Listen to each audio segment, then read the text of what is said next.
की जय जय।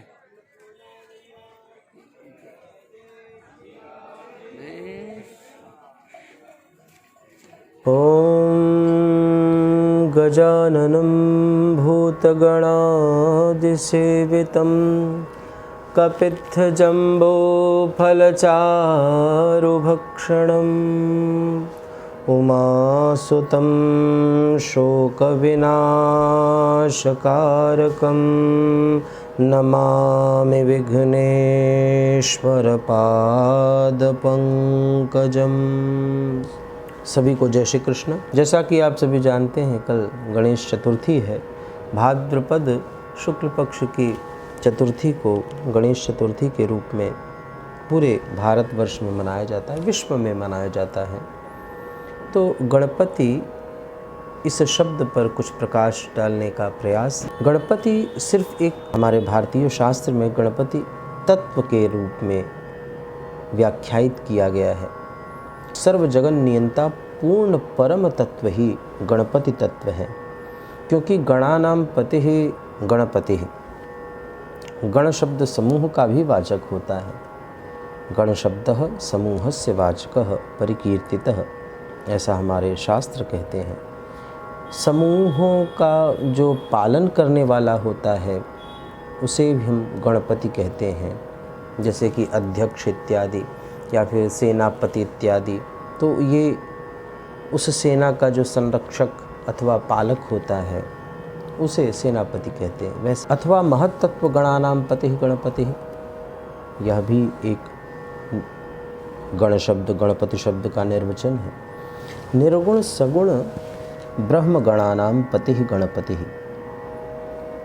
ये जो सर्वविध गणों को सत्ता स्फूर्ति देने वाला परमात्मा होता है उसे भी गणपति। तो इस न्याय से जिसमें ब्रह्म तत्व के गुण जगदोत्पत्ति स्थिति लय लीलत्व जगन नियंत्रित्व सर्वपालकत्वादि पाए जाते हैं, यह सारे के सारे गणपति से अभिहित किए गए हैं। और गणपति से अभिहित अर्थात ब्रह्म शब्द से अभिहित किए गए हैं। ब्रह्म गणपति अथर्वशीर्ष में हम सभी पढ़ते हैं, नमस्ते गणपतये त्वमेव केवलं कर्तासि त्वमेव केवलं धर्तासि त्वमेव केवलं हर्तासि त्वमेव सर्वं खल्विदं ब्रह्मासि। तो अतीन्द्रिय सूक्ष्माति सूक्ष्म वस्तु तत्व का निर्णय केवल शास्त्र के ही आधार पर किया जाता है। जैसे शब्द की अवगति श्रोत्र से होती है, वैसे ही पूर्ण परम तत्व की अवगति अर्थात बोध अर्थात ज्ञान शास्त्र से ही होता है। तो इसलिए तम तोपनिषदम पुरुषम पृच्छामि, किसी भी ज्ञान के लिए सम्यक विवेक के लिए शास्त्र के शरण में आना पड़ता है। शास्त्र योनित्वात् ब्रह्मसूत्र का इत्यादि वेद मंत्र जो है ये ब्रह्मसूत्र एवं अनेक विध युक्तियों से भी यही सिद्ध करते हैं कि गणपति अर्थात ब्रह्म, और जो सर्वदृश्य जगत का पति होता है वही गणपति कहलाता है। मतलब जो ये भासमान समस्त संसार है महाराज, उन सबको चलाने वाला जो है वह गणपति कहलाता है। ऐसा शास्त्र प्रतिपादित कर रहे हैं गणेश जी के विषय में। तो इन सभी व्युत्पत्ति से सर्वदृश्यमान ही गण है और इसके पति गणपति हैं। तो यह जो संसार है, इस संसार को चलाने वाला जो प्रथम ईश है वह गणपति ही है। और शास्त्रों में एक और इसकी बड़ी अच्छी व्याख्या मिलती है। गज शब्द की व्याख्या भी प्राप्त होती है। समाधिना योगिनो यत्र गच्छन्ति इति गह यस्माद् बिंब प्रतिबिंबतया प्रणवात्मकम जगज्जायते इति जह। तो समाधि से योगी लोग जिस परम तत्व को प्राप्त करते हैं वह ग कहलाता है। जैसे बिंब से प्रतिबिंब उत्पन्न होता है, वैसे ही कार्य कारण स्वरूप प्रणवात्मक प्रपंच जिससे उत्पन्न होता है उसे ज कहते हैं। ये जो भासमान संसार है, इसी से तो हम एक दूसरे को जानते हैं कि हम अस्तित्व में हैं, तो उसे ही ज कहते हैं। ज शब्द जो है वह इसी का वाचक है। ये कार्य कारण स्वरूप प्रणमात्मक जो प्रपंच स्वरूप जगत है, यह ज, इसीलिए देखो श्रीमद् भागवत महापुराण में मंगलाचरण में जब जगत के स्वरूप को और उसके नियंता के रूप में भगवान को ध्यान करने के लिए बात कही गई, तो प्रथम मंगलाचरण जिसे हम कहते हैं उसमें कहा ज से ही प्रारंभ हुआ।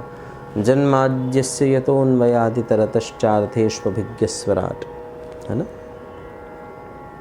तो ये बातें सारी इसलिए बताई जा रही हैं कि भगवान गणेश को न केवल एक देवता मानिए, वो एक तत्व हैं।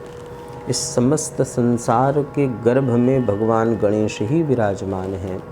उन्हीं से समस्त संसार प्रस्फुटित होता है। यह दृश्यमान भासमान संसार प्रस्फुटित होता है, इसीलिए वह समस्त देवताओं के आदि देवता माने जाते हैं, प्रथम देवता माने जाते हैं, प्रथम पूज्य होते हैं। और इनकी बड़ी महिमा है, पुराणों में खूब इनके उत्पत्ति के कथाएं हैं। उन कथाओं में भी बड़ी रहस्य की बातें छिपी हुई हैं। तो भगवान गणेश के पूजन से हर एक देवता प्रसन्न होते हैं, क्योंकि त्वमेव रुद्रस त्वमेव इंद्रस ऐसा कह के अथर्वशीर्ष में हर एक देवता का परिचायक भगवान श्री गणेश को ही बताया गया है। और पुराणों में तो ऐसी भी व्याख्या आती है जहाँ भगवान शंकर और पार्वती गणेश जी की ही उपासना करते हैं, पूजा करते हैं। इस प्रकार से भगवान गणेश समस्त देवताओं के भी आराध्य हैं और जीवों के तो अधिपति हैं ही, इनके नाम में ही यह सन्निहित है। दृश्यमान जगत के पालयिता यही हैं। बड़ी मंदिर स्थापना हुई भगवान गणेश की, पूरे भारतवर्ष में बहुत प्रसिद्ध मंदिर है। किंतु बम्बई के जो दो प्रसिद्ध गणपति मंदिर हैं, एक है प्रभा देवी का सिद्धि विनायक मंदिर और दूसरा है मूलजी जेठा कापड़ मार्केट का सिद्धि विनायक मंदिर। ये दोनों गणपति मंदिर अति प्राचीन हैं। और जो मूलजी जेठा मार्केट में एक भयानक आग लगी थी, उसके विषय में भी एक कथा बड़ी अच्छी प्रचलित है कि बस 25 से 30 कदम दूर ही भयंकर आग लगी थी, किंतु मंदिर को कोई भी क्षति नहीं पहुंची और वहाँ के जो यशवंतराव पुजारी थे उनको भी कोई क्षति नहीं पहुंची। ऐसी इनकी दृश्य लीलाएं हैं। सामान्यतः तो कथाओं में सुनी हुई हम लीलाओं को अनुसरण करते हैं, किंतु यह प्रत्यक्ष देखी हुई घटना है। तो भगवान की यह बड़ी ही उत्तम कथाएं हैं और उनके व्रत आदि के अनुपालन से और व्रत आदि रखने से बड़ा ही लाभ मिलता है। हर एक जीव बड़ा संतोष प्राप्त करता है। मांगी हुई जो छोटी छोटी अभिलाषाएं होती हैं, भगवान श्री गणेश उसको शीघ्र ही पूरा कर देते हैं। और तो और चूँकि यह सिद्धि के सदन है, विद्या के निधान हैं, तो ये इनका आगमन भी सबके घरों में बड़ा ही शुभ होता है।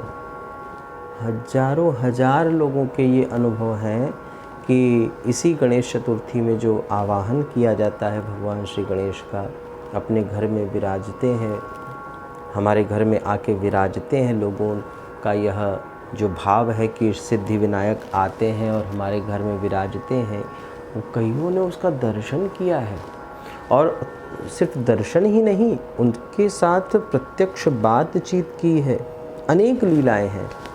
तो इस प्रकार से आप सभी भगवान गणेश के उपासक बने और सभी देवताओं के आराध्य भगवान श्री गणेश ही हैं। आप सभी भी अपने घरों में भगवान श्री गणेश की स्थापना करिए और उनके आशीर्वाद के पात्र बनिए। भगवान श्री गणेश आप सभी की मनोकामनाएं अवश्य पूरी करेंगे, ऐसा अपने आराध्य से निवेदन। आप सभी को श्री गणेश चतुर्थी की बहुत बहुत शुभकामनाएं। आपके जीवन में भगवान श्री गणेश की खूब कृपा बरसे, धन धान्य की कमी न हो, सभी खूब सुखी रहें। पुनः सभी को जय श्री कृष्ण, जय श्री राधे। गजानन नमो नमः, श्री गजानन नमो नमः, जय गजानन नमो नमः, गुरु गजानन नमो नमः। गजानन नमो नमः श्री गजानन नमो नमः जय गजानन नमो नमः गुरु गजानन नमो नमः ओम गजानन नमो नमः श्री गजानन नमो नमः जय